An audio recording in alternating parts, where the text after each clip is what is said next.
Season की शुरुआत हाइन और होंग नामी कपल की शादी से होती है। इस शादी को सब वेडिंग ऑफ द सेंचुरी कह रहे थे क्योंकि सबसे अमीर परिवार के वारिस ने अपनी कंपनी के गरीब एम्प्लॉय से शादी की है और ऐसी शादी तो हमेशा ही सबकी नजर में होती है। हाइन एक इंटरव्यू में बताता है कि हम दोनों अपनी शादी से बहुत खुश हैं। उनकी शादी को 3 साल हो चुके थे और हाइन क्वीन का पति बन के खुद को बहुत लकी फील करता था। दूसरी तरफ होंग का भी इंटरव्यू लिया जा रहा था जिसमें वो कहती कि मैं जानती हूँ लोग अब भी हमारे बारे में बातें करते हैं कि हाइन ने मेरे पैसों के लिए शादी की, लेकिन ये सब रूमर्स इसलिए थी क्योंकि मैंने दुनिया के सामने अपना फेस रिवील नहीं किया था। लेकिन आज से ये सब रूमर्स खत्म हो जाएंगी क्योंकि आज मैं अपना फेस रिवील कर रही हूँ। इधर हाइन से उसकी मैरिड लाइफ के बारे में पूछा जाता है तो वो बताता है कि हम नॉर्मल कपल्स की तरह एक साथ सोते हैं, साथ में काम करने जाते हैं और दिन रात हम साथ ही रहते हैं। लेकिन असल में ऐसा नहीं था। वो दोनों घर में अलग अलग रूम्स में रहते थे। डाइनिंग टेबल पर दोनों एक दूसरे से दूर दूर बैठते थे और घर में बात तक नहीं करते थे। दोनों एक ही ऑफिस में जाते थे लेकिन अलग अलग डिपार्टमेंट्स में काम करते थे। होंग क्वींस ग्रुप की सीईओ है और हाइन लीगल डिपार्टमेंट का हेड लॉयर। हाइन अपने चेहरे पर फेक स्माइल आते हुए कहता है कि हम दोनों एक साथ बहुत खुश हैं। होंग से उन दोनों की पहली मुलाकात के बारे में पूछा जाता है तो वो बताती है कि 5 साल पहले जब मैं विदेश से वापस आई थी तब मैंने एक इंटर्न के तौर पर क्वींस ग्रुप ज्वाइन किया और कोई मुझे नहीं जानता था। मुझसे फोटोकॉपी वाली मशीन नहीं चल रही थी तो हाइन ने मेरी मदद की थी और फिर वो छोटे छोटे कामों में मेरी मदद करने के बहाने मुझसे फ्लर्ट करता था जिससे मैं समझ गई कि हाइन मुझे लाइक करता है। हाइन से उसकी पहली मुलाकात के बारे में पूछा जाता है तो वो भी उस इंसिडेंट से बात शुरू करता है और कहता है कि जब हमने उसे पसंद की वजह पूछी तो हाइन उसे कहता है कि मैं तुम्हें परेशान नहीं देख सकता। हाइन उसे कहता है कि मैं सियोल यूनिवर्सिटी का लॉ ग्रेजुएट हूँ और जिस टाउन में मेरी फैमिली रहती है वहाँ उनकी बहुत इज्जत है। मेरे पास अच्छी सेविंग्स है। उसके बातें सुनकर होंग हैरान होकर पूछता है कि तुम ये सब मुझे क्यों बता रहे हो। तो हाइन कहता है कि अगर तुम्हें इस जॉब से निकाल दिया गया तो मैं तुम्हारा ख्याल रख सकता हूँ। ये कहकर वो उसे इम्प्रेस करता वहाँ से चला जाता है। प्रेजेंट में होंग बताती है कि हमारी लव स्टोरी ऐसे शुरू हुई और फिर हमने कुछ टाइम एक दूसरे को डेट किया, लेकिन जब उसे मेरी आइडेंटिटी पता चली तो फिर रिजाइन करके अपने होम टाउन चला गया और मेरी कॉल्स भी नहीं सुनता था। यहाँ एक फ्लैशबैक दिखाया जाता है जहाँ हाइन अपने घर लेटा होंग को ही याद कर रहा था। तभी हाइन को हेलीकॉप्टर की आवाज सुनाई देती है तो वो बाहर जाकर देखते हैं जहाँ उनके खेत में एक हेलीकॉप्टर लैंड कर रहा था। हेलीकॉप्टर में से होंग बाहर निकलती है जिसे देखकर हाइन उसे भागकर हक कर लेता है। प्रेजेंट में हाइन इंटरव्यू को बताता है कि हम अब भी एक दूसरे से उतना ही प्यार करते हैं जितना 3 साल पहले करते थे, लेकिन उसके चेहरे से साफ पता चल रहा था कि वो झूठ बोल रहा है। उधर हाइन के डिपार्टमेंट में से एक आदमी अपने बाकी कोलीग्स को बताता है कि हाइन होंग को डिवोर्स देने वाला है। इसलिए वो चाहता है कि हम में से कोई उसका अटर्नी बनकर डिवोर्स का प्रोसेस को पूरा करे। कोई भी इस काम के लिए तैयार नहीं होता क्योंकि वो जानते थे कि क्वींस ग्रुप से पंगा लेना अपनी मौत को आवाज देने के बराबर है। होंग एक मीटिंग बुलाती है जिसमें वो अपनी कंपनी के साथ जुड़े उन सब ब्रांड्स को बंद करने का कहती है जिन पे सेल कम थी। हाइन उसे बताता है कि हम इन ब्रांड्स को बंद करेंगे तो वो हमारे खिलाफ केस कर देंगे, इसलिए हमें इन ब्रांड्स को बंद करने के बजाय प्रमोट करना चाहिए। होंग उसे कहती है कि मुझे आपकी एडवाइस की जरूरत नहीं, मैं उन ब्रांड्स को बंद करने का ऑर्डर देती हूँ और अगर वो ब्रांड्स हमारी बात नहीं मानते तो उन पर केस करना आपकी जिम्मेदारी है। हाइन को उसकी बात सुनकर बहुत गुस्सा आता है लेकिन ना चाहते हुए भी उसे होंग की बात मानना पड़ती है। लिफ्ट में इन दोनों की वापस मुलाकात होती है जहाँ होंग हाइन से दूसरों की उसके खिलाफ जाके मदद करने पर नाराज थी और उसे दूसरों की बजाय अपने रिश्ते पे फोकस करने का कहती है। पर हाइन उल्टा उससे ही सवाल करता है कि क्या उनके बीच कोई रिश्ता बाकी है। होंग के पास हाइन की इस बात का कोई जवाब नहीं था। हाइन उसे 1 घंटे में लौट जाने का कहता है और वहाँ जाकर होंग का इंतजार करने लगता है। उसे इंतजार करते रात हो जाती है लेकिन होंग नहीं आती तो वो अपने ऑफिस में जाकर डिवोर्स पेपर तैयार करता है। तभी होंग उसे मैसेज करके फैमिली रूम में आने का कहता है। हाइन घर आता है तो हमें पता चलता है कि हाइन घर दामाद बनकर होंग के घर में रहता था। होंग की मॉम उसे लेट आने पर बातें सुनाती है। वो हाइन और होंग से कहती है कि तुम दोनों बेबी प्लानिंग शुरू करो ताकि लोग तुम्हारे बारे में बातें करना बंद कर दें और फिर हाइन को बिजनेस की डिग्री पूरी करने का ऑर्डर देती है। जब वो मना करता है तो होंग की मॉम कहती है कि तुम क्या करोगे और क्या नहीं ये मैं डिसाइड करूंगी। इस सब में होंग एक बार भी हाइन की फेवर में नहीं बोलती जिस पर हाइन काफी दुखी हो जाता है। हाइन अपने दोस्त यांग से मिलने जाता है जहाँ ड्रिंक करते हुए उसने 3 सालों में जो कुछ बर्दाश्त किया था वो सब यांग को बताता है। यांग उसे घर छोड़ने का मशवरा देता है पर यहाँ रिवील होता है कि उन लोगों ने हाइन के पीछे गार्ड्स भी छोड़े हुए हैं जो उसके हर एक्शन पे नजर रखते हैं। हाइन घर आकर होंग के रूम के बाहर खड़ा होता है पर दरवाजा नॉक करने की हिम्मत नहीं कर पाता। अंदर होंग भी उसका वेट कर रही थी पर उसे वापस जाता देख के वो भी मायूस हो जाती है। अगले सीन में एक औरत ग्रेस को दिखाया जाता है जो अमीर लोगों के बच्चों की मैच मेकिंग करवाती थी। वो हाइन से मिलने आती है, उसे बताती है कि हाइन ने शादी से पहले अपनी विल में लिखा था कि अगर उसे कुछ हो गया तो उसकी सारी प्रॉपर्टी और शेयर्स उसकी फैमिली को मिलेंगे। वो कहती है कि हाइन को प्यार करने वाला शौहर नहीं बल्कि उसके इशारों पर नाचने वाला नौकर चाहिए था। ये सुनकर हाइन उसे अपने ऑफिस से निकाल देता है। नेक्स्ट सीन में हाइन अपने घर जाके उन्हें बता देता है कि वो होंग को डिवोर्स देने लगा है। उसकी फैमिली से समझाने की कोशिश करती है लेकिन वो किसी की नहीं सुनता क्योंकि उसने होंग को डिवोर्स देने का फैसला कर लिया था। घर आकर वो डिवोर्स पेपर उठाकर होंग के रूम में जाता है जहाँ होंग उसे बताती है कि मैं मरने वाली हूँ और मेरे पास सिर्फ 3 मंथ्स है। उसकी बात सुनकर हाइन उसे कहता है कि मैं तुम्हारे बिना नहीं रह सकता। अभी वो होंग को हक कर लेता है। होंग उसकी बात सुनकर पूछते कि अगर तुम मेरे बिना नहीं रह सकती तो क्या तुम मेरे साथ मरना चाहोगे। पुराने जमाने में अगर किसी कपल में से एक मर जाता था तो दूसरे को भी उसके साथ जला दिया जाता था। हाइन उसकी बात सुनकर डर जाता है लेकिन खुद को संभालते हुए कहता है कि तुम इतनी सीरियस इस सिचुएशन में भी मजाक कर रही हो। होंग कहती कि तुम भी मेरे साथ ड्रामा करने बंद करो कि तुम मेरे बिना नहीं रह सकते। हाइन उसकी बात इग्नोर करते हुए उसे बीमारी पूछते थे। फ्लैशबैक दिखाया जाता है। ऑफिस के बाद होंग जब हॉस्पिटल जाती है तो वहाँ जाते उसे ऐसा महसूस हो जाता है जैसे वो किसी बर्फीली जगह पर खड़ी है और अगले ही पल वो डॉक्टर के सामने थी। वो डॉक्टर से पूछते कि अभी तुम्हें हॉस्पिटल की लॉबी में थी तो यहाँ कैसे पहुँच गई। डॉक्टर से पूछते क्या तुम्हारे साथ पहले भी ऐसा हुआ। तो होंग को याद आता है कि 2-3 बार उसके साथ ऐसा हो चुका है। वो डॉक्टर को बताती है कि मुझे बातें भूल जाती हैं। यही हमें पता चलता है कि हाइन ने जब उसे मिलने के लिए बुलाया था तो होंग भूलने की वजह से वहाँ नहीं आई थी। डॉक्टर से बताता है कि तुम्हें ब्रेन ट्यूमर है और तुम्हारी कंडीशन इतनी सीरियस है कि तुम्हारे पास सिर्फ 3 मंथ्स है। अगले दिन हाइन उठता है तो वो बहुत खुश था क्योंकि अब उसे होंग को डिवोर्स देने की जरूरत नहीं थी। 3 मंथ्स के बाद उसकी होंग और उसकी फैमिली से जान छूटने वाली थी। फिर वो अपने चेहरे पर जबरदस्ती की उदासी लाकर होंग के रूम में जाता है। उसे उठाने की कोशिश करता है लेकिन वो मुर्दों की तरह लेटी रहती है। हाइन उसे देख कर डर जाता है। उसका सांस चेक करने के लिए उसके करीब आता है। तभी होंग की आंख खुल जाती है जिस पर हाइन को कुछ समझ नहीं आता तो वो उसे किस कर लेता है। वो दोनों डॉक्टर के पास जाते हैं तो रास्ते में होंग उसे कहती है कि मेरी कंडीशन के बारे में किसी को भी पता नहीं चलना चाहिए। वो दोबारा होंग के टेस्ट करवाते हैं लेकिन रिपोर्ट्स अब भी सेम थी। हाइन होंग के जाने के बाद वो डॉक्टर से पूछता है क्या वाकई होंग के पास सिर्फ 3 मंथ्स है। तो डॉक्टर बेहरान होकर उसे देखने लगता है कि ये अपनी पत्नी का ट्रीटमेंट करवाना चाहता है या उसे मारना चाहता है। हाइन यांग से मिलकर उसे बताता है कि अब डिवोर्स की जरूरत नहीं क्योंकि 3 मंथ्स बाद मेरी होंग से जान छूट जाएगी। यांग कहता है कि पहले तुम्हें होंग के मरने के बाद उसकी सारी प्रॉपर्टी मिल जाएगी। तो हाइन उसे बताता है होंग ने शादी से पहले अपना सब कुछ अपनी फैमिली के नाम कर दिया था। यांग उसे कहता है कि तुम्हारे पास 3 मंथ्स है, तुम इन 3 मंथ्स में उसका दिल जीत कर उसकी प्रॉपर्टी अपने नाम करवा सकते हो। अगले सीन में हाइन फ्लावर्स लेकर होंग के पास आता है और उसे अच्छे से मक्खन लगाता अपना पहला बार करके वहाँ से चला जाता है। अगली सुबह नाश्ता करने के लिए हाइन होंग से दूर बैठने के बजाय उसके पास पड़ी चेयर पर आकर बैठ जाता है जिस पर होंग कंफ्यूज हो जाती है। घर की मेड्स भी उन्हें करीब बैठा देखकर शॉक थी। ऑफिस में मीटिंग के दौरान होंग को सिर्फ खांसी आने पर हाइन डॉक्टर ही बुलवा लेता है, यानी वो कोई मौका नहीं छोड़ रहा था। रात को होंग कार का इंतजार कर रही थी जब हाइन आकर उसे अपना कोट देता है क्योंकि हवा चल रही थी। होंग से हाइन का एकदम से बदल जाना हजम नहीं हो रहा था तो वो उसे कहते कि दिखावा बंद करो क्योंकि मैं तुम्हें अच्छे से जानती हूँ। होंग की मॉम उस पर केस करने की बात कहते हैं क्योंकि होंग ने उनकी जमीन पर डिपार्टमेंटल स्टोर बना लिया था। मॉम की बात सुनकर होंग को गुस्सा आता है जिस कारण उसके हाथ कांपने लगते हैं। ये देखकर हाइन उसके हाथ पकड़ लेता है। उसकी मॉम से कहता है कि मैं आपके लॉयर के साथ बात कर लूंगा। वो होंग को वहाँ से ले जाके अपने ऊपर कंट्रोल करने का कहता है वरना सबको उसकी बीमारी का पता चल जाएगा। हाइन अपने रूम में बैठा होंग की बीमारी के बारे में सोच रहा था। उसे याद आता है कि डॉक्टर ने बताया था कि कभी कभी सीरियस पेशेंट्स भी बच जाते हैं। हाइन होंग की बीमारी के बारे में सर्च करता है और सीरियस केसेस वाले लोगों को भी जिंदा देख के परेशान हो जाता है क्योंकि अगर वो ना मरी तो हाइन की जान नहीं छूटेगी। दूसरी तरफ होंग हाइन के रूम में आके लैपटॉप पे ट्यूमर की रिसर्च देख के खुश हो जाती है कि हाइन को उसकी फिक्र है। उसी वक्त हाइन की आंख खुलती है तो होंग उसे कहती है कि मैंने तुम पर शक किया कि तुम मेरी बीमारी की वजह से खुश थे लेकिन मैं नहीं जानती थी कि तुम वाकई मेरी चिंता करते हो। हाइन उसकी बात सुनकर सोचने लगता है कि मैं तो तुम्हारे मरने का इंतजार कर रहा हूँ। खैर होंग उसे कहता है कि वो उसकी खातिर खुद को सही करने की कोशिश करेगी और इस बेचारे को परेशान करती वहाँ से चली जाती है। अगले दिन होंग एक पार्टी में जाती है जहाँ वो हाइन को एक कंपनी के सीईओ यून से इंट्रोड्यूस करवाती है। यून हाइन से कहता है कि मुझे लगता था कि होंग कभी भी शादी नहीं करेगी जिस पर हाइन कहता है कि मैं आपको पहचाना नहीं। यून उसे बताता है कि मैं होंग के साथ कॉलेज में था और मैंने होंग को प्रपोज भी किया था जिस पर हाइन उससे कोई खास रिएक्शन नहीं देता तो यून इरिटेट हुए वहाँ से चला जाता है। लेकिन फिर वो यून और होंग को एक दूसरे के करीब देखता है तो उसे यून से जेलसी होने लगती है। हाइन होंग की फैमिली के साथ शिकार के लिए जाता है। शिकार करते हुए हाइन और होंग एक दूसरे से अलग हो जाते हैं। होंग को एक आवाज सुनाई देती है तो वो अपनी गन से उसका निशाना लेती है लेकिन तभी उसे फिर से अपने चारों तरफ बर्फ नजर आने लगती है और फिर से महसूस होता है कि वो पानी में डूब रही है। किसी का हाथ उसे पकड़कर बचाने की कोशिश करता है। वो खुद को संभालने की कोशिश करती है तो उसे एक जंगली सूअर अपनी ओर आता दिखाई देता है लेकिन अपनी तबीयत की वजह से वो कुछ नहीं कर पा रही थी। उसी वक्त हाइन उसके आगे आकर जंगली सूअर पर गोली चलाता होंग को बचा लेता है। उसी वक्त वहाँ यून भी आ जाता है। हाइन उसे कहता है कि होंग को अभी रेस्ट की जरूरत है और फिर वो होंग को लेकर चला जाता है। होंग के पाँव में मोच आ गई थी जिस कारण वो चल नहीं पा रही थी। ये देख हाइन उसे उठा लेता है। जब वो वापस रिजॉर्ट तक आते हैं तो सब उन दोनों को देखकर हैरान हो जाते हैं क्योंकि उन्होंने शादी के बाद हाइन और होंग को कभी रोमांस करते नहीं देखा था। रात को हाइन उसी जगह जाता है तो किसी ने वहाँ जला तोड़ के जानवरों के लिए चारा डाला हुआ था, यानी कोई होंग या ग्रैंडपा को मारने की कोशिश कर रहा था। जब सुबह हाइन इस बारे में बताते तो ग्रैंडपा सीसीटीवी फुटेज देखने की बात करते हैं। हाइन को रात होंग के साथ एक रूम में रहने से डर लग रहा था, इससे वो लेट आके होंग के भाई के साथ होने का बहाना कर देता है। होंग को लगता है कि उसका भाई हाइन को बुली कर रहा है तो वो उसे लड़ने जाने लगती है जिसे हाइन रोक तो लेता है पर वो भी अब होंग के बदलते रंग देख के हैरान था। अगले दिन वापस जाने के बाद यून होंग को कॉल करके बताता है कि मैंने हर्मन कंपनी के साथ हमारी मीटिंग बुक कर दी है जिस को होंग बहुत खुश होती है क्योंकि अगर हर्मन के साथ उसकी डील हो गई तो वो 1 ट्रिलियन क्लब ज्वाइन कर सकती है। उसी वक्त होंग अपने मोबाइल में कुछ ईमेल्स देखते हैं जो मेडिकल रिसर्च सेंटर्स की तरफ से थी जिन्हें होंग ने अपने इलाज के लिए कांटेक्ट किया था। सबने यही जवाब दिया था कि वो होंग का इलाज नहीं कर सकते जो देखकर होंग दुखी हो जाती है। होंग ऑफिस आती है जहाँ हाइन को देखकर वो स्माइल करने लगती है। उसका दिल तेजी से धड़कने लगता है। होंग हाइन से प्यार तो करती थी लेकिन अपनी काम की वजह से उसे टेंशन ही नहीं दे पाती थी। दूसरी तरफ होंग की मॉम मैच मेकर ग्रेस को यून के बारे में इन्फॉर्मेशन लाने का कहती है। यून उसे देख के क्वीन फैमिली के बारे में इन्फॉर्मेशन लेता है जिस पर ग्रेस उसे पूछती क्या होंग तुम्हारे बीच कुछ हो सकता है, जिस पर यून हैरान होकर उसे देखता है। ग्रेस उसे बताती कि मैं हाइन और होंग की शादी खत्म करवाना चाहती हूँ क्योंकि मैंने देश के बड़े घरों की शादियाँ करवाई हैं लेकिन क्वींस फैमिली में से किसी की नहीं करवा सकी। ऐसे मैं दोनों की शादी खत्म करवा कर फिर से होंग की शादी करवाना चाहती हूँ। साथ ही ग्रेस बताती है कि मुझे किसी ने वो बार तोड़ने के लिए कहा था, जिस पर यून शॉक्ड हो जाता है।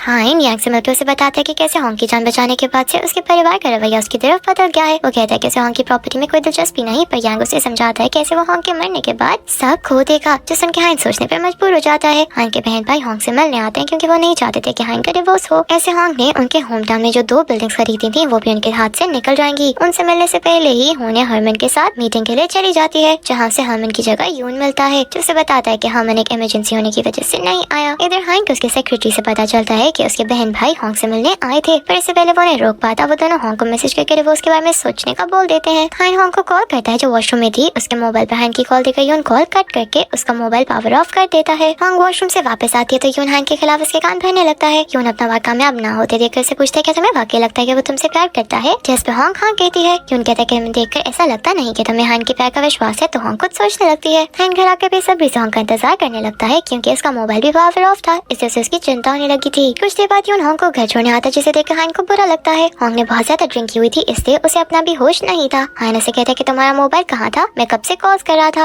होंग अपना मोबाइल देखती है जो पावर ऑफ था। होंग अपना मोबाइल ऑन करके उस पर मैसेज देखने लगती है, लेकिन तभी हाइन भागकर उसका मोबाइल पकड़ने लगता है, जो होंग के हाथ से छूट कर गिर जाता है, जिस कारण दोनों क्लोज हो जाते हैं। होंग उसे पूछती है तुम क्या कर रहे हो, तो हाइन भी कंफ्यूज होकर पीछे होने लगता है, लेकिन होंग उसका हाथ नहीं छोड़ती। वहाँ से कहती है कि अब से मैं नई चीजें ट्राई करूंगी, और ये कहकर वहाँ हाइन को किस कर लेती है। होंग अपने रूम में चली जाती है, लेकिन हाइन अभी तक उसके मोबाइल के बारे में सोच रहा था। कुछ देर बाद हाइन होंग के रूम में आता है, लेकिन उसे वहाँ होंग नजर नहीं आती, तो वो मौका पाकर होंग का मोबाइल देखता है जो चार्ज हो रहा था। हाइन उसके मोबाइल को लॉक खोलने के लिए पहले अपना बर्थडे लगाता है, फिर होंग का बर्थडे लगाता है, लेकिन मोबाइल को लॉक नहीं खुलता। 2-3 बार गलत पासवर्ड लगाने के बाद उसे एक नंबर 1031 याद आता है, जो लगाते वो लॉक खोलने में कामयाब हो जाता है। लॉक खोल के वो मी का भेजा हुआ मैसेज डिलीट कर देता है, फिर वहाँ से जाने लगता है। लेकिन उसी वक्त होंग वॉशरूम से बाहर आती है, उसे देखकर पूछती कि तुम यहाँ क्या कर रहे हो। हाइन कहते हैं कि मुझे नींद नहीं आ रही, तो होंग पूछती क्या तुम मुझसे कोई बात करना चाहते हो, जिस पर हाइन कहते हैं कि अभी तुम्हें आराम की जरूरत है, इससे हम कल बात करेंगे। अपने रूम में आकर हाइन को पास का एक सीन याद आता है, जिसमें हाइन और होंग डॉक्टर के पास जाते हैं, तो उन्हें पता चलता है कि होंग 4 वीक्स की प्रेग्नेंट है। होंग डॉक्टर से पूछते हैं कि मेरा बेबी कब होगा, तो डॉक्टर बताती है कि 10 अक्टूबर को। प्रेजेंट में हाइन सोचता है कि होंग ने हमारे उस बेबी की बर्थडे अपने मोबाइल लॉक पर लगाई है, जो दुनिया में है ही नहीं और ना कभी होगा। अगली सुबह हाइन होंग के पास आता है, जो हाइन को देखकर उसके करीब आती है, तो हाइन को लगता है कि वो उसे किस करने वाली है। इससे हाइन अपनी आंखें बंद कर लेता है। होंग उसके शोल्डर से बाल उतार कर कहती है कि मैं ये उतार रही थी, जो सुनकर हाइन शर्मिंदा हो जाता है। अगले दिन हाइन और होंग ऑफिस जाने लगते हैं, तो होंग हाइन के सूट की तारीफ करते हुए कहती है कि तुम पर ये बहुत अच्छा लग रहा है। होंग के मुंह से अपनी तारीफ सुनकर हाइन 7वें आसमान पे पहुंच जाता है। ऑफिस में उसका दोस्त उसे इतना खुश होने का कारण पूछता है, तो वो उसे टाल देता है। बाद में हाइन को उसको डांटता है कि मैं होंग की तारीफ पे इतना खुश क्यों हो रहा हूँ। हाइन एक मॉल में होंग का इंतजार कर रहा था, जब उसे लिफ्ट पे होंग नजर आती है, जो तेजी से सीढ़ियां चढ़ रही थी, और इसी दौरान वो गिर जाती है। उसे गिरता देखकर हाइन ऊंची आवाज में चिल्लाता है, लेकिन फिर वो एक शूज शॉप में छुप जाता है। शॉप में एक एम्प्लॉय हाइन को मशकूक नजरों से देखने लगता है, तो हाइन को मजबूरन होंग के लिए शूज खरीदने पड़ते हैं, और फिर वो ये शूज होंग को देकर कहते हैं कि मैंने तुम्हारे लिए खरीदे हैं। तो होंग कहते हैं कि मेरे पास इससे महंगे शूज हैं। हाइन कहते हैं कि वो महंगे तो हैं, लेकिन कंफर्टेबल नहीं, इससे तुम्हें ये शूज पहनने चाहिए। तो होंग उसे शूज ले लेती है, लेकिन हाइन को विश्वास था कि वो ये शूज नहीं पहनेगी। लेकिन कुछ देर होंग यून के साथ बाहर आती है, तो उसने हाइन के दिए हुए शूज पहने हुए थे। यून बातें करते हुए होंग के बालों को टच करता है, तो हाइन अपने सेक्रेटरी को बताता है कि कोई होंग के बालों को टच करे तो उसे गुस्सा आता है, लेकिन जब वो दोबारा होंग की तरफ देखता है तो वो स्माइल कर रही थी। ये देखकर वो यून से जेलस हो जाता है और अपने सेक्रेटरी से कहता है कि होंग और यून दोस्त हैं, इसलिए होंग को उसके बाल टच करने पर गुस्सा नहीं आया। रात को होंग यून के साथ हरमन से मिलने जाती है। जाने से पहले यून होंग हरमन के एक सीक्रेट बताते हुए कहता है कि सारा हरमन की गर्लफ्रेंड है, लेकिन उसकी पत्नी इस बारे में नहीं जानती। वो होंग को बताता है कि अगर हरमन की पत्नी को इस बारे में पता चला तो अपने बच्चे को हरमन से नहीं मिलने देगी, क्योंकि वो एक लॉयर है। हरमन के पास जाकर होंग उससे सारा के बारे में बात करती है, जिस पर हरमन शॉक्ड होकर यून की तरफ देखने लगता है। वापसी पर होंग यून से पूछती है कि हरमन तुम्हें क्यों घूर रहा था, तो यून कहता है कि सारा के हरमन के साथ रिलेशन के बारे में सिर्फ मैं ही जानता था। उसकी बात सुनकर होंग उसे कहती है कि मेरी वजह से तुम्हें परेशानी हो सकती है, तो यून कहता है कि मेरे पास हरमन के और भी सीक्रेट्स हैं, जिन्हें मैं उसके खिलाफ इस्तेमाल कर सकता हूँ। होंग उसे कहते हैं कि तुम वाकई बहुत बदल गए हो, तो यून कहता है कि मैंने यहाँ तक पहुँचने के लिए सिर्फ मेहनत की है। होंग उसे कहती है कि मुझ पर तुम्हारा कर्ज है, जो मैं जल्दी चुका दूंगी। होंग हाइन को मैसेज करके जल्दी घर आने का कहती है। वो घर आता है तो उसे होंग के पास एक लिफाफा पड़ा नजर आता है, जिसे देखकर वो सोचता है कि शायद ये विल है, जो होंग ने मेरा बिहेवियर देखकर चेंज कर दी है। होंग उसे लिफाफा देती है, जिसे खोलकर हाइन उनमें से वो डॉक्यूमेंट्स निकाल कर पढ़ने लगता है। इसी तरह होंग उसे बताती है कि ये यूरोप के बेस्ट कैंसर सेंटर की रिपोर्ट है। वो बताती है कि मैं मरने वाली नहीं हूँ, क्योंकि मेरा इलाज हो सकता है। वो खुश होते हुए कहती है कि मेरे साथ भगवान और तुम्हारे होते हुए कुछ बुरा कैसे हो सकता है, लेकिन उसकी बात सुनकर हाइन की हालत बदली होने लगती है। वो सोचने लगता है कि अगर होंग का इलाज हो जाता है तो मेरे साथ क्या क्या हो सकता है। वो खुद को होंग की फैमिली में बैठा इमेजिन करता है, जहाँ सब उसे डांट रहे थे और उसे घर के काम भी करना पड़ रहे थे। फिर वो खुद को होंग के सामने इमेजिन करता है, जहाँ वो उससे डिवोर्स के बारे में बात करता है, तो होंग पिस्टल निकालकर उस पर गोली चला देती है। ये सब सोच कर हाइन की बुरी हालत हो जाती है। अगली सुबह यून होंग से मिलने आया हुआ था। हाइन भी उनके पास आकर बैठ जाता है। होंग कॉफी बनाने लगती है, तो हाइन से भी पूछती है, जिस पर हाइन हाँ कहता है। होंग उसे कहते हैं कि तुम तो इस टाइम कॉफी नहीं पीते, तो हाइन कहता है कि तुम मेरे लिए भी बना दो। होंग के जाने के बाद हाइन अपनी शर्मिंदगी छुपाने के लिए यून से कहता है कि होंग मेरी बहुत परवाह करती है। है, इससे मुझे खाली पेट कॉफी नहीं पीने देती। उसकी बात सुनकर यून कहता है कि मुझे तुमसे जेलसी हो रही है। फिर हाइन किचन में आकर होंग से कहता है कि एक बार मैंने तुम्हारे बालों को छुआ था तो तुम मुझ पर चिल्लाई थी, लेकिन जब यून ने तुम्हारे बालों को छुआ तो तुमने उसे कुछ नहीं कहा। होंग समझ आती है कि वो जेलस हो रहा है, इसलिए वो स्माइल करने लगती है। होंग हाइन के होम टाउन आती है जहाँ उसके मॉम डैड से मिलकर वो बाहर जाती है, तो हाइन की मॉम हाइन को कॉल करके होंग के यहाँ आने के बारे में बताती है। हाइन तुरंत अपने होम टाउन आता है, होंग को ढूंढने लगता है, लेकिन उसे वो कहीं नजर नहीं आती। हाइन साइकिल पर बैठ कर कहीं खेतों में उसे ढूंढने जाता है जहाँ से होंग नजर आती है, जिसे देखकर हाइन उसे डांटने लगता है। तो होंग उसे कहती है कि मुझे पेशेंस की तरह ट्रीट ना करो। हाइन कहता है कि मैं ही पागल था जो तुम्हारे पीछे आया, और वहाँ से जाने लगता है। तो होंग उसे रोक कर कहती है कि मुझे नहीं पता मैं यहाँ कैसे पहुँच गई, क्योंकि मेरी तबीयत फिर से खराब हो गई थी। ये कहकर वो रोने लगती है। तो होंग को शॉर्ट मेमोरी लॉस हो गया था। हाइन देखता है कि होंग के कपड़े भी गंदे हो गए थे और उसके हाथों और पैरों पर चोट भी लगी हुई थी।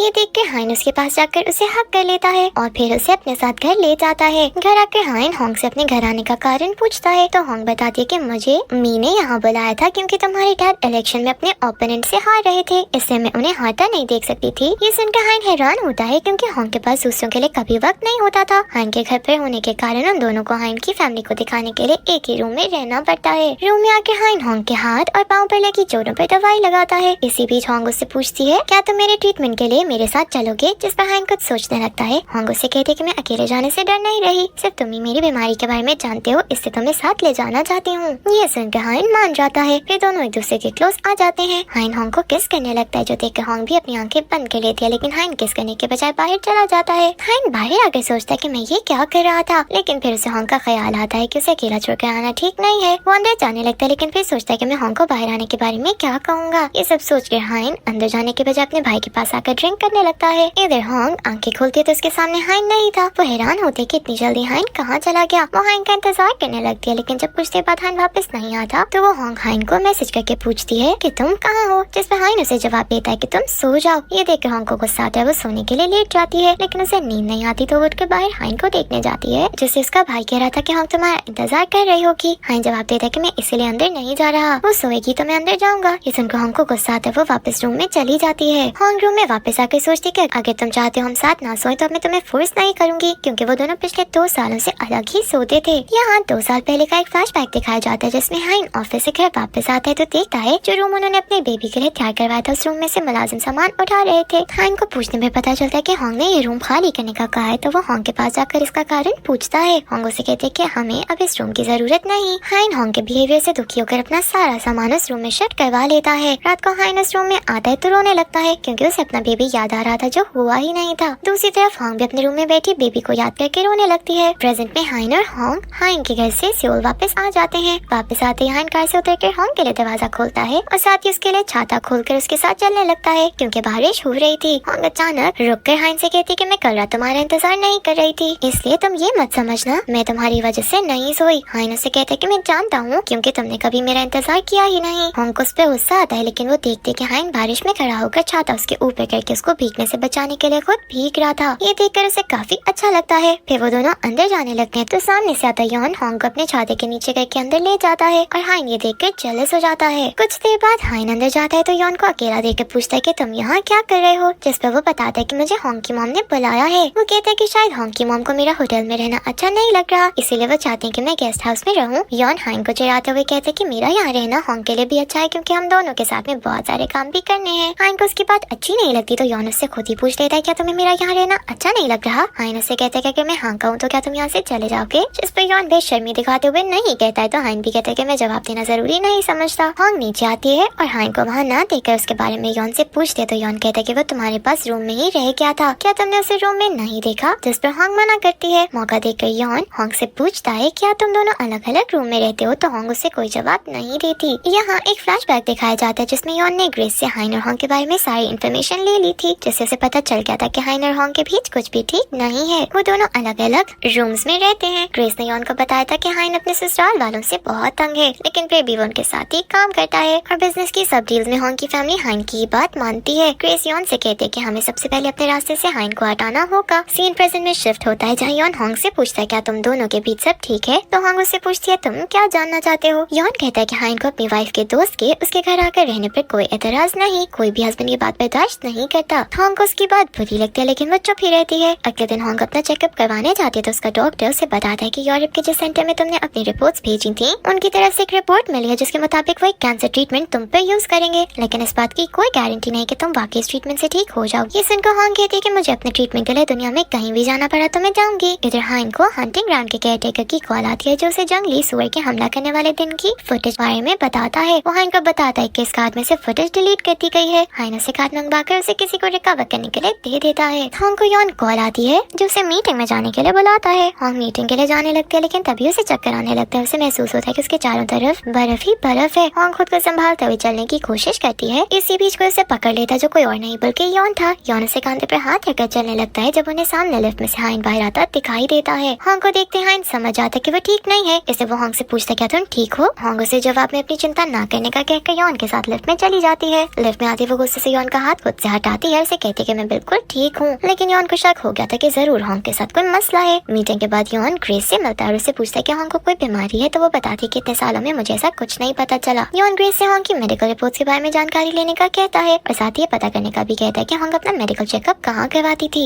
हॉन्ग डॉक्टर के पास जाती है जिसके रिपोर्ट देखकर उसे जर्मनी जाने से मना करता है। डॉक्टर हॉन्ग को बताता है कि तुम अगर अभी जर्मनी जाओगी तो तुम्हारी रिपोर्ट देखकर वो तुम्हारा ट्रीटमेंट करने से मना कर देंगे क्योंकि तुम्हारी कंडीशन अभी ऐसी नहीं है कि तुम ट्रीटमेंट शुरू करवा सको। हॉन्ग डॉक्टर की बात नहीं मानती तो डॉक्टर कहता है कि तुम्हें कुछ देर इंतजार करना चाहिए, लेकिन हॉन्ग उसकी बात सुनने के बजाय वहाँ से उठकर बाहर चली जाती है। डॉक्टर उसके पीछे आता है तो हॉन्ग डॉक्टर से कहती है कि मुझे अगर ट्यूमर होता तो मुझे दर्द भी महसूस होता, लेकिन मुझे कभी दर्द नहीं महसूस हुआ। ये कहकर हॉन्ग जाने लगती है लेकिन तभी उसकी नजर वहाँ खड़ी उसकी आंटी बियोम पर पड़ती है। बियोम हॉन्ग की बात सुनकर शॉक्ड हो जाती है तो हॉन्ग उन्हें सारी बात बता देती है। बियोम उसे हौसला देते हुए कहती है कि तुम परेशान मत हो, हमारे पास इतने पैसे हैं कि हम तुम्हारा ट्रीटमेंट करवा सकते हैं। हॉन्ग कहती है कि मुझे ये परेशानी है कि आप इस बारे में किसी को ना बता दें, तो बियोम कहती है कि मैं इस बात को सीक्रेट रखूंगी। दूसरी तरफ चेयरमैन यॉन और ग्रेस को अपना कलेक्शन दिखाने लाए थे। यॉन चेयरमैन की तरफ देखता है तो उसे 23 इयर्स पहले का फ्लैशबैक याद आता है जिससे हमें पता चलता है कि यॉन क्वींस ग्रुप के ही एक अनाथ आश्रम में बड़ा हुआ था। प्रेजेंट में चेयरमैन यॉन को नेपोलियन की एक पेंटिंग दिखाते हुए क्योंकि वो नेपोलियन के फैन थे। यॉन उनकी इस कमजोरी का फायदा उठाते उनसे कहते हैं कि मेरे पास नेपोलियन की एक पेंटिंग है जो मैं आपको गिफ्ट देना चाहता हूँ, जिससे उनका चेयरमैन बहुत खुश होते हैं। चेयरमैन नहीं जानते थे कि यॉन ग्रेस के साथ मिलकर कोई साजिश कर रहा था। हॉन्ग अकेले ही जर्मनी जा रही थी जिसे बियोम देखकर हाइन के साथ जाने के बारे में पूछती है तो हॉन्ग बताती है कि वो बिजी है इससे मेरे साथ नहीं जा सकता। बियोम हॉन्ग से कहती है कि मैं तुम्हारे साथ जाना चाहती हूँ तो हॉन्ग कहती है कि मेरा एक छोटा सा टेस्ट होगा जिसके बाद मैं वापस आ जाऊंगी। हॉन्ग अकेली ही एयरपोर्ट चली जाती है। उसके जाने के बाद बियोम हॉन्ग के घर हाइन का इंतजार करने लगती क्योंकि उससे हॉन्ग की चिंता हो रही थी। हाइन आता है तो बियोम उसे डांटने लगती है कि तुम हॉन्ग के साथ जर्मनी क्यों नहीं गए। ये सुनकर हाइन हैरान हो जाता है क्योंकि हॉन्ग ने उसे इस बारे में कुछ नहीं बताया था। हाइन अपने रूम में आकर हॉन्ग को कॉल करता है लेकिन हॉन्ग फ्लाइट में बैठ चुकी थी जिस कारण उसका मोबाइल भी ऑफ था। हाइन यांग से मिलने आता है लेकिन उसके पास बैठ के भी वो अपने मोबाइल में जर्मनी का मौसम चेक कर रहा था क्योंकि उसे हॉन्ग की चिंता हो रही थी कि कहीं वहाँ के मौसम से हॉन्ग की तबीयत ज्यादा खराब ना हो जाए। यांग उससे बात करने की कोशिश करता है लेकिन हाइन उससे कोई जवाब नहीं देता जिस पर यांग उसके हाथ से मोबाइल खींच लेता है। वो हाइन से कहता है क्या तुम्हें फिर से हॉन्ग से प्यार हो रहा है, लेकिन हाइन तो यहाँ था ही नहीं। उसे तो इस वक्त सिर्फ हॉन्ग की चिंता हो रही थी। हाइन को हॉन्ग की इतनी याद आती है कि वो उसके इंटरव्यूज निकाल कर सुनने लगता है। रिपोर्टर हॉन्ग से पूछता है कि तुम अपने सारे ख्वाब पूरा करने के बाद क्या करना चाहती हो, जिस पर हॉन्ग कहती है फिर मैं एक लंबा सा ब्रेक लेकर अपने हस्बैंड के साथ पूरी दुनिया घूमना चाहती हूँ। ये सुनकर हाइन इमोशनल हो जाता है और सोचता है कि हॉन्ग मुझसे बहुत प्यार करती है, बस अपने काम की वजह से वो मुझसे कह नहीं पाती। हाइन को अपनी गलती का एहसास होता है तो वो अगले ही दिन हॉन्ग से मिलने के लिए जर्मनी चला जाता है। इधर हॉन्ग जर्मनी में डॉक्टर के पास आती है तो ये डॉक्टर भी हॉन्ग से वही बात कहता है जो कोरिया वाले डॉक्टर ने कहा था। डॉक्टर हॉन्ग से कहता है कि हमें तुम्हारा ट्रीटमेंट शुरू करने के लिए कुछ देर इंतजार करना होगा क्योंकि अभी उसकी कंडीशन अच्छी नहीं थी। ये सुनकर हॉन्ग निराश हो जाती है क्योंकि सब उसे बस इंतजार करने का कह रहे थे जो वो नहीं करना चाहती थी। हॉन्ग फिर एक जगह जाती है जहाँ वो हाइन के साथ हनीमून पे गई थी लेकिन वहाँ जाकर भी वो सैड हो जाती है। हॉन्ग वहीं बैठ जाती है जब उसे हाइन की आवाज सुनाई देती है तो वो सोचती है कि मुझे हेलुसिनेशन हो रहा है, लेकिन तभी हाइन उसके सामने आ जाता है। हाइन उसे कहता है कि तुमने मुझे शादी के लिए जब प्रपोज किया था तब तुमने मुझे कहा था कि तुम मुझे कभी भी रोने नहीं दोगी। हॉन्ग कहते कि मैंने तुमसे शादी करने के लिए ऐसा कह दिया था। हाइन कहता है कि अब तो हमारी शादी हो गई, इससे अब हमें मुश्किल वक्त में एक दूसरे के साथ ही रहना चाहिए, जिस पर हॉन्ग रोते हुए कहते कि मैं भी तो ऐसा ही चाहती हूँ। ये सुनकर हाइन उसे सॉरी कहता है तो हॉन्ग अपना हाथ हाइन की तरफ बढ़ाकर उसे घर चलने का कहती है। हाइन हॉन्ग का हाथ पकड़ने के बजाय उसे हक कर लेता फिर किस करने लगता है। हाइन ने हंटिंग ग्राउंड के फुटेज रिकवर करने के लिए जिस आदमी को दिए थे उसने फुटेज रिकवर कर ली थी। इससे हमें पता चलता है कि हंटिंग ग्राउंड की बार तोड़ने के पीछे जो की वाइफ हाई का हाथ था। बार तोड़ने के बाद उसने वहाँ चारा फेंका था जिसकी स्मेल से जंगली सुअर ने हॉन्ग पर हमला किया था। इधर हाई यॉन के साथ हाइन और हॉन्ग की रूम्स की तलाशी लेने तय खाने के जरिए उनके घर आते हैं जहाँ हाई घर के कैमरास को बंद कर देती है। उन्हें हॉन्ग के जर्मनी जाने के बारे में सस्पेंस हो रहा था। यॉन को एक डायरी मिलती है जिसमें हॉन्ग और हाइन की फोटोज थी। हाई उसका हाथ में डायरी देख कर कहते कि इन दोनों को देखकर ऐसा लगता है जैसे एक दूसरे के साथ कुछ नहीं है, लेकिन दोनों एक दूसरे का बहुत ख्याल रखते हैं। वो यॉन को बताती कि पिछले 2 सालों से इनके बीच में कुछ भी ठीक नहीं, फिर भी दोनों एक दूसरे से प्यार करते हैं। यॉन हाई को जवाब देने के बजाय हाइन के खिलाफ कुछ ऐसा ढूंढ रहा था जिसे वो हाइन के खिलाफ यूज करके उससे हॉन्ग से दूर कर सके। उसे हाइन के कैबिन में एक लॉकर मिलता है जो पासवर्ड से ही खोल सकता था। उधर होंग हाइन को बताती है कि हमारी शादी से पहले मेरी मॉम ने मुझसे एक विल लिखवाई थी। उस विल के मुताबिक तुम्हें मेरी प्रॉपर्टी में से कुछ नहीं मिलेगा, लेकिन अब मैं उस विल को चेंज करना चाहती हूँ। ये सुनकर हाइन को अच्छा नहीं लगता क्योंकि वो नहीं चाहता था कि होंग मर जाए। हाइन उसे कहता है कि तुम्हें विल अभी नहीं बल्कि जब तुम ठीक हो जाओगी तब चेंज करनी चाहिए। ये सुनकर होंग खुश हो जाती है क्योंकि हाइन का उसकी विल से ज्यादा उसमें इंटरेस्ट था। फिर दोनों होटल में आते हैं तो होंग सोने के लिए अपने रूम में जाने लगती है और जाने से पहले हाइन से कहती है कि तुम जहाँ चाहो सो सकते हो। हाइन को उसकी बात समझ नहीं आती, इसे सोफे पर ही लेट जाता है। कुछ देर बाद उसे होंग की बात समझ आती तो वो तुरंत उठकर होंग के रूम में जाता है और उससे पूछता है क्या मैं आज से तुम्हारे साथ सो सकता हूँ, जिस पर होंग सोचने की एक्टिंग करने लगती है। हाइन उससे कहता है कि शायद तुम अभी भी मेरे साथ कंफर्टेबल नहीं, तो होंग जल्दी से उसका हाथ पकड़कर उसे अपने रूम में बुला लेती है। अगली सुबह होंग